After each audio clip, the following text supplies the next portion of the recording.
high school. That was the first time I've heard of Lee, but it was in the incarnation of Warsaw Pack. Right. How much sooner before Warsaw Pack were you into hip hop? Well, I was into it since I was a kid. Like age 12, 13 for me was the early 80s. So I was kind of there for, like, obviously not the first wave, but the first bits of hip hop coming out to the world, you know? Yeah. And I loved it immediately. So I was really into it. I think it was in grade 5 when I first sort of heard about it and got into breakdancing, grades 5 through 8. But really didn't, like, do any hip hop until much later when I started rapping, which was in my later 20s. Okay. So I was listening to it the whole time, but I grew up in a place where there wasn't, like, a lot of people who listened to hip hop. So I got it in bits and pieces, and there was really only, like, 1 or 2 other guys that were into it.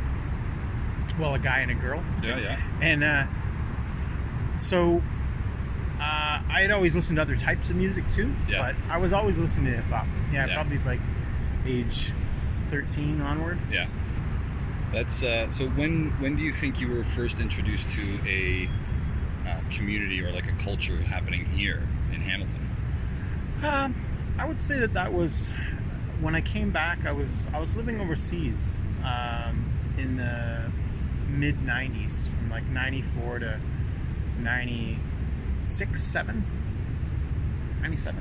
and I came back once to visit while I was over there, and then I also when I came back. So during both of those trips, I got to know or got to get in touch with Aaron Sakala, Realistic, and Seth Waring, Third Son. Yeah. Through those guys, you know, started to record hip hop, and Real was doing stuff for a lot of different folks back then, including Leon, a group called the Raccoon Family. My God, I feel really terrible, but I mean, I don't really remember who all he was working with, but I started to go over to his place to hang out. And that was probably the first time that I had a sense of, like, there was a group of people that were into hip hop that all knew each other, you know. And I kind of came at it sideways. I worked with a guy who was friends with a lot of those people, and he introduced me to them. And he knew that I rapped, and he was like trying to push me on them, sort of thing, you know? Okay. And that's cool. Yeah, and it was a pretty quick transition until I was hanging out with those guys. And I've known them all, like, since then, and continue to work with Real. Yeah. Still see Seth. Do you feel like the part of Hamilton you grew up in influenced the style of hip hop too that you? I didn't grow up here. I moved here in '92 to go to school at the age of 18. Where did you come from? I was born in Toronto, Okay. and I spent my sort of formative teen years in a place called Minden. Yep. Yeah, I spent ages 7 to 17 there. Okay. Yeah. Did you find, though, when coming here, that did Hamilton have, like, an influence on your approach to rap at all? Well, yeah. I mean, like I said, I didn't start rapping until I came back and sort of settled here and got to know those guys. Right. So, yeah, very much so. I mean, from an early age of emcee, so like the first few years I was rapping there in the later 90s, you know, the, like, biggest affirmation you could get was to go through BoomSpot and talk to Eclipse, and you know, people would kick bars in there, or he would try to connect people.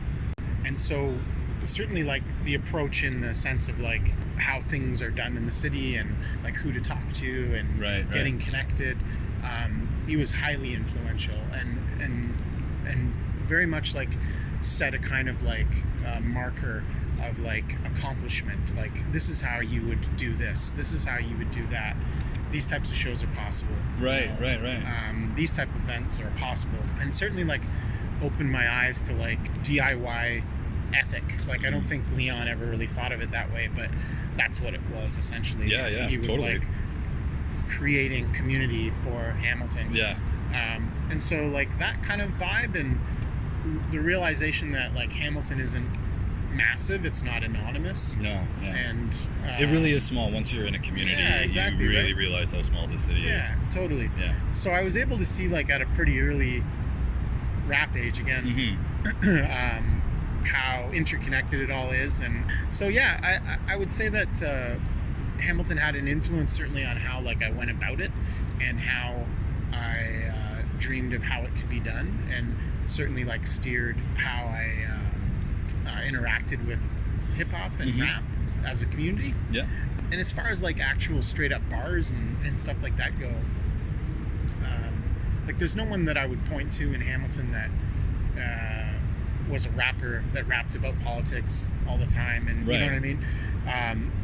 But the sort of the punk ethos and the sort of like working class resistance that Hamilton sort of has, that's permeated music, most certainly punk and like harder music in Hamilton, but it's there, and it's certainly like It's I say, I can't really go that guy. Yeah. I've always wanted to rap like that guy. Yeah. But I certainly have wanted to sound like Hamilton, Yeah. even though I don't have a direct person to point that to. Right. That being said, though, how has the scene changed since when you first started to now? Do you see like a major change? Absolutely, yeah. I mean, the truth is, though, that I don't really think it has anything to do with Hamilton artistry or artists. I don't think it has anything to do with the strength of Hamilton's hip-hop community. I don't think it has to do with anything really that any of us have a lot of control over. Mm-hmm. I think that the scene's become drastically different because living has become drastically different. So Yep. I've been at it for 23, 24 years since I started performing, and you know, back in the day, relatively speaking, people were paying 20% of their income on rent, even if they were making minimum wage. And now you've got people that like have to have a roommate when they have minimum wage and still are having trouble covering rent. And so that just like destroys especially young people's ability to go out and socially interact in a space where it costs $5 to get in and they want to buy 6 beer, you know? So it's kind of like basically in the way that it ruins everything else, capitalism has ruined indie hip hop, in my opinion. Yeah, well, for It's sure. much harder to find venues now because venues are closing. So venues get funny with how they deal with people. Yeah. So, I mean, and there's great venues out there, but like I can't fill Absinthe, you know. So like it's unfortunate. I love those guys, but and they are one venues in the city that rarely bats an eye to a hip hop show. They're usually pretty open to that. Yeah. And it's sad because a lot of us can't fill that venue. Yeah. I mean, even when we bring a bigger name, it's difficult. It is. You know. Yeah, absolutely. So yeah, like I think the scene has drastically changed, and for the worse. Mm-hmm. And like I say, I place zero blame on the politics of Hamilton hip hop or the trajectory of any of our artists or any any of that. So you see it's so many outside super forces talented dudes affecting life. so many super talented women that give up because like you can't you know, you got to be doing it because you love it, and you got to be able to not only maybe not make money but at times lose money to do it. You know what I mean? And that's the truth. And 100%. It's like, you know, so we've lost so many great MCs where I'm just like, you know, something will come up in my mind, I'll be like, what the hell happened to that? You know, or like it's depressing to think, you know. It is. See some of these folks when they're in their early 20s and you're like, this person's going places, and then like 3 years later it's like, they moved to Mississauga and they work at the mall or something. You know what I mean? I'm just like, that's shitty. It's sad. The outside forces do affect us. For real. Yeah, big time.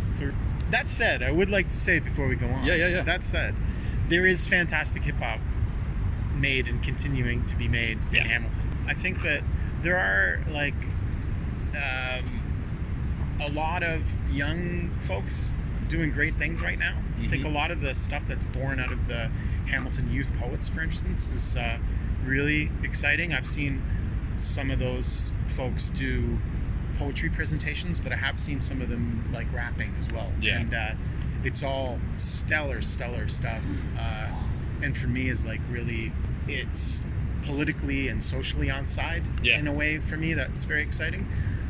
As we've discussed, I'm drawn to that. Yeah. So I'm very excited to see that grow, because that avenue from that into having a scene was kind of, I think, cut short a bit by all of this, right? Yeah. Because they were on a trajectory. They were doing bigger events and you know, Getting I think I had a lot to offer and give hip hop in Hamilton.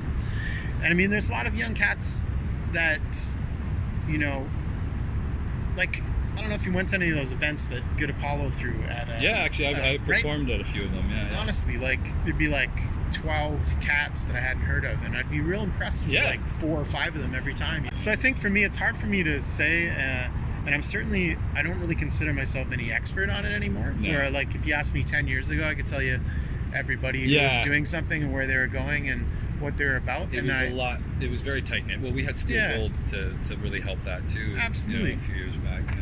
And like we talked about, like the kind of dissolving of the scene via the cost of living and just grinding you down. It's like, well, we're not even meeting these kids anymore. Like, they're not coming around to an open mic. They're just making beats with their homies in their basement, and you know, all of a sudden things got 10,000 plays on SoundCloud in one night. Yeah.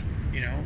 Yeah. We'll never have known who this kid is. Yeah, exactly. So it's hard to say where things are going, but I think the youth of Hamilton, the young people of Hamilton, are probably on the right path.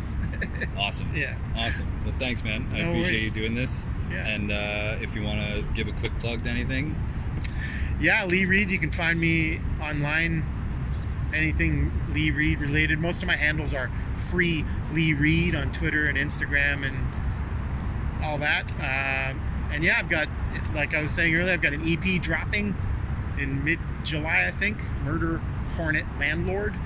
An EP inspired by COVID times.